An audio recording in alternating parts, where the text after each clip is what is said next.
Kecurigaan saya dengan WHO mulai muncul karena leafletnya dari WHO ternyata tidak benar. Saya membuktikannya dengan suatu riset yang dilakukan oleh ahlinya tentu saja. Saya yang mimpin dan ahlinya yang mengerjakan. Dan saya semakin yakin ketika saya disuruh membeli vaksin. Loh, saya kan bisa bikin vaksin sendiri. Kenapa saya harus memberi vaksin dari Anda? Aneh kan? Dari Big Pharma begitu. Tapi Big Pharma itu sudah mendapat izin khusus gitu dari WHO. Saya nggak mau. Aku punya virus sendiri, saya punya ahli, saya bisa bikin. Itu yang namanya pimpinan WHO yang seperti Tedros itu datang ke sini merayu saya. Pokoknya jangan bikin vaksin ya madam, jangan bikin vaksin. Saya mau dikasih duit untuk kalau madam bikin vaksin itu vaksin flu biasa aja, jangan bikin vaksin flu burung. Saya tuh heran banget, kenapa kok nggak boleh orang rakyat saya terkena flu burung, kok saya nggak boleh bikin vaksin? Nah disitulah saya semakin yakin bahwa mereka tidak baik-baik saja. Mereka mempunyai suatu mau yang kita tidak tahu. Nah disinilah berbahayanya kalau kita itu nurut saja. Nah, saya nggak mau nurut. Dan saya bekerja sama dengan BIN, saya bekerja sama dengan teman-teman internasional.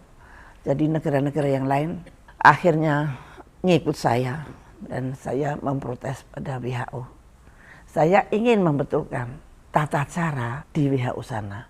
Karena saya merasa ada kecurangan-kecurangan di dalam pandemi. Jadi gini, kalau di sini ada orang sakit, maka virus kita diminta untuk dikirim ke WHO. Nah, oleh WHO di sana, itu sudah jadi miliknya dia. Saya nggak boleh lagi tanya-tanya, nggak boleh lagi ini. Lalu kok enak.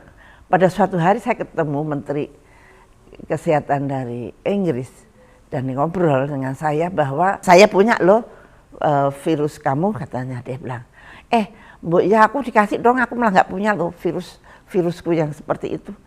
Dia bilang, enak aja, saya kan tidak gratis gitu. Waduh, oh iya berarti virus saya dijualin dong, aku bilang gitu.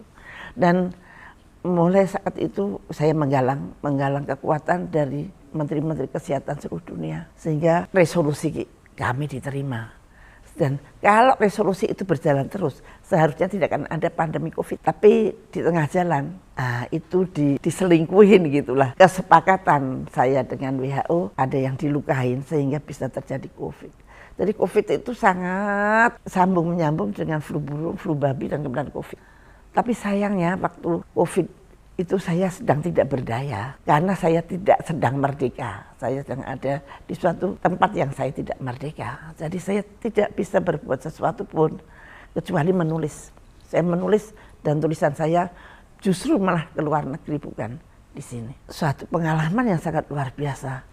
Kita bisa perang diplomasi dengan negara adidaya yang sangat besar di dunia. Ini yang menentukan segala-galanya sampai sekarang. Dan ternyata kita bisa memenangkan perang diplomasi itu. Kesepakatan itu sampai sekarang sebenarnya masih ada.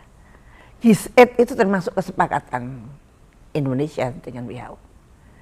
Anda tahu GIZ-8 yang sekarang bertanggung jawab tentang virus-virus, termasuk virus COVID di dunia.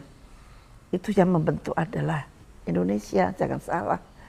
Indonesia waktu itu sangat terhormat dan sangat powerful di WHO. Belum pernah Indonesia se-powerful ketika itu. Tapi itu sekarang tinggal kenangan. Kemenangan-kemenangan saya di WHO justru tidak boleh disiarkan di Indonesia. Lucu kan? Saya berkali-kali konferensi pers, tidak ada satu koran pun yang bercerita tentang kemenangan Indonesia di kancah internasional. Saya bingung banget. Why? Saya pengen bercerita pada generasi muda supaya generasi muda itu berani menghadapi kekuatan yang hebat seperti apapun, dengan kekuatan asing seperti apapun. Tapi nggak bisa. Semua dibungkam dan saya merenung. Saya harus menulis dan kemudian saya menulis buku itu. Saya tulis dalam bahasa Inggris dan dalam bahasa Indonesia peristiwaku itu. Bagaimana saya melawan kezaliman mereka.